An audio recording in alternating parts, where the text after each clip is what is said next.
Hi everyone, welcome to మీతో ఒక మాట. నేను భారతి.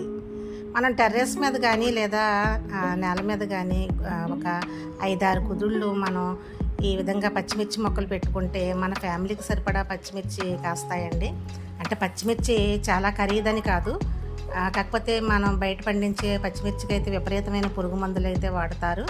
మనం ఇలా ఇంట్లో పెంచుకుంటే మనం ఒక వేపాకు కషాయం లేదా పుల్ల మజ్జిగ ఇటువంటివి స్ప్రే చేసుకుంటే సరిపోతుందండి సమయానుకూలంగా. మరి చూడండి, మాకు ఈ టెర్రస్ మీద గ్రో బ్యాగుల్లో పెట్టిన పచ్చిమిర్చి అయితే చక్కగా కాసాయి. మనం పచ్చిమిర్చికి అయితే బయటకు వెళ్ళి కొనాల్సిన అవసరం అయితే ఉండదు. పురుగు మందులు వాడకుండా చక్కగా ఆర్గానిక్గా పచ్చిమిర్చిని ఈ విధంగా పెంచుకోవచ్చు అంటే సులభంగా కూడాను. చూస్తున్నారు కదా, మాకు ఈ 4-5 మొక్కల నుంచి ఎంత పచ్చిమిర్చి అయితే వచ్చిందో. ఇవి దాదాపు వారం 10 రోజుల పాటు మాకు కూరలకి అయితే సరిపోతాయండి. ఆ విధంగా ఈ లోపల మళ్ళా మిర్చి అయితే తయారవుతుందండి. Thank you for watching.